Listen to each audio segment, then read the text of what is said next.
राधे राधे दोस्तों, श्री कृष्ण कहते हैं चैनल में आपका स्वागत है। आज की कथा का शीर्षक है माया जाल में फंसे नारद। एक बार नारद जी को अभिमान हो गया कि उनसे बढ़कर इस धरती पर कोई दूसरा भगवान विष्णु का भक्त नहीं है। उनका व्यवहार भी इस भावना से प्रेरित होकर कुछ बदलने लगा। वे भगवान के गुणों का गान करने के साथ साथ अपने सेवा कार्यों का भी वर्णन करने लगे। भगवान से कोई बात छुपी थोड़ी ही रहती है। उन्हें तुरंत इस बात का पता चल गया, वे अपने भक्त का पतन भला कैसे देख सकते हैं। इसलिए उन्होंने नारद को इस दुष्प्रवृत्ति से बचाने का निर्णय लिया। एक दिन नारद जी और भगवान विष्णु साथ साथ वन में जा रहे थे। अचानक विष्णु जी एक वृक्ष के नीचे थककर बैठ गए और बोले, भाई नारद जी, हम तो थक गए, प्यास भी लगी है, कहीं से पानी मिल जाए तो ले आओ। हमसे तो प्यास के मारे चला भी नहीं जा रहा, हमारा गला सूख रहा है। यह सुनकर नारद जी तुरंत सावधान हो गए। उनके होते हुए भगवान भला प्यासे रहे। वे बोले, भगवान अभी लाया, आप थोड़ी देर प्रतीक्षा करें। नारद जी एक ओर दौड़ लिए। उनके जाते ही भगवान मुस्कुराए और अपनी माया को नारद जी को सत्य के मार्ग पर लाने का आदेश दिया। माया शुरू हो गई। नारद जी थोड़ी ही दूर गए होंगे कि उन्हें एक गांव दिखाई पड़ा, जिसके बाहर कुएं पर कुछ युवा स्त्रियां पानी भर रही थी। कुएं के पास जब वे पहुंचे तो एक कन्या को देखकर अपनी सुध-बुध खो बैठे, बस उसे ही निहारने लगे। वह यह भूल गए थे कि भगवान के लिए पानी लेने आए थे। कन्या भी नारद की भावना समझ गई। वह जल्दी जल्दी जल से भरा घड़ा अपनी सहेलियों को पीछे छोड़कर घर की ओर लपकी। नारद जी भी उसके पीछे पीछे हो लिए। कन्या तो घर के अंदर चली गई, लेकिन नारद जी ने द्वार पर खड़े होकर नारायण नारायण का लग जगाया। गृह स्वामी नारायण का नाम सुनकर बाहर आया। उसने नारद जी को तुरंत पहचान लिया। अत्यंत विनम्रता और आदर के साथ वह नारद जी को घर के अंदर ले गया और उनके हाथ पैर धुलाकर स्वच्छ आसन पर बिठाया तथा उनकी सेवा सत्कार में कोई कमी न छोड़ी।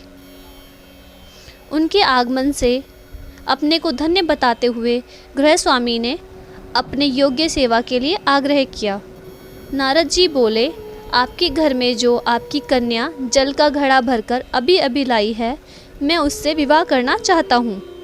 नारद जी की बात सुनकर गृह स्वामी चकित रह गया। उसे प्रसन्नता भी हुई कि मेरी कन्या एक ऐसे महान योगी तथा संत के पास जाएगी।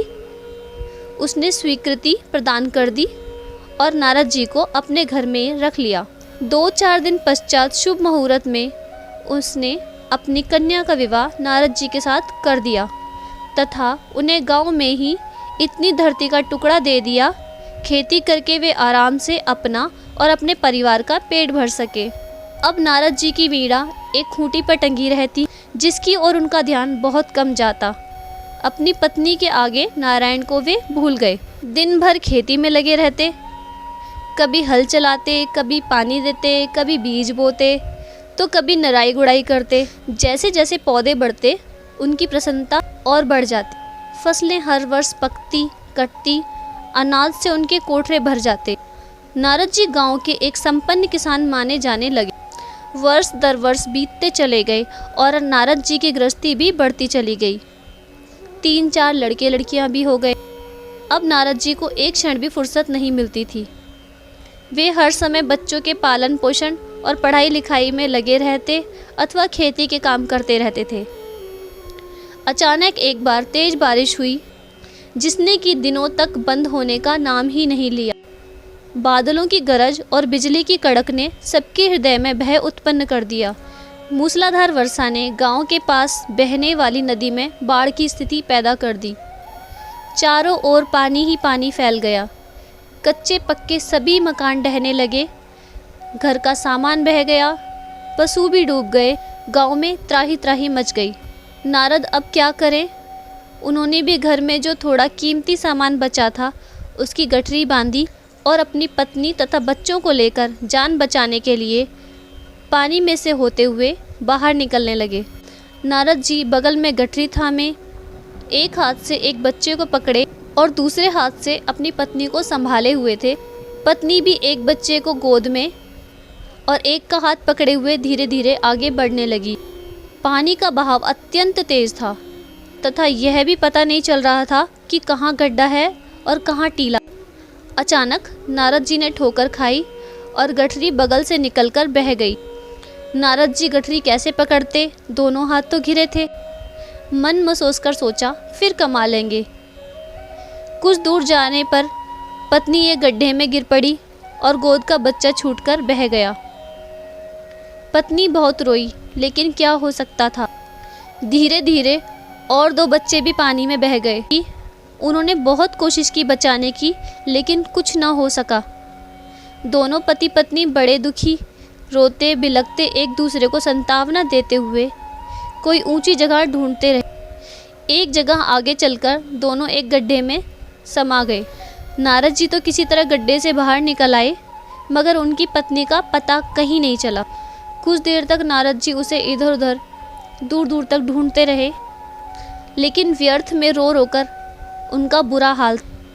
हृदय पत्नी और बच्चों को याद करके फटा जा रहा। उनकी तो सारी गृहस्थी उजड़ गई थी। बेचारे क्या करें, किसे कोसे, अपने भाग्य को या भगवान को। भगवान का ध्यान आते ही नारद जी के मस्तिष्क में प्रकाश फैल गया और पुरानी सारी बातें याद आईं। वे किस लिए आए थे और कहाँ आ गए। ओहो, भगवान विष्णु तो उनकी प्रतीक्षा कर रहे होंगे। वे तो उनके लिए जल लेने आए थे और यहाँ गृहस्थी बसाकर बैठ गए। वर्षों बीत गए गृहस्थी को बसाने में और फिर सब नष्ट हो गया। क्या भगवान अब भी मेरी प्रतीक्षा में उसी वृक्ष के नीचे बैठे होंगे। यह सोचते ही बाढ़ और गांव अंतर्ध्यान हो गया। वे तो घने वन में खड़े थे। नारद जी पछताते और शर्माते हुए दौड़े।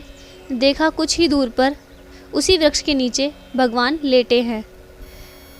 नारद जी को देखते ही उठ बैठे और बोले, अरे भाई नारद, कहाँ चले गए थे, बड़ी देर लगा दी, पानी लाए या नहीं।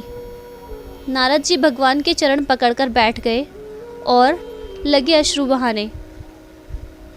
उनके मुंह से एक बोल भी नहीं फूटा। भगवान मुस्कुराए और बोले, तुम अभी तो गए थे, कुछ अधिक देर थोड़ी ही हुई है। लेकिन नारद जी को लगा था कि वर्षों बीत गए। अब उनकी समझ में आया यह सब भगवान की माया थी, जो उनके अभिमान को चूर चूर करने के लिए पैदा हुई थी। वे सोचने लगे, उन्हें बड़ा घमंड था कि उनसे बढ़कर त्रिलोक में कोई दूसरा भक्त नहीं है। लेकिन एक स्त्री को देखकर वे भगवान को भूल गए। उनको पछतावा होने लगा और उनका घमंड जरा सी देर में ढेर हो गया। वह पुनः सरलता और विनय के साथ भगवान के गुण गाने लगे। दोस्तों, अगर कहानी अच्छी लगी हो तो वीडियो को लाइक करें, मेरे चैनल को सब्सक्राइब करें। जल्दी ही मिलते हैं अपनी अगली वीडियो में।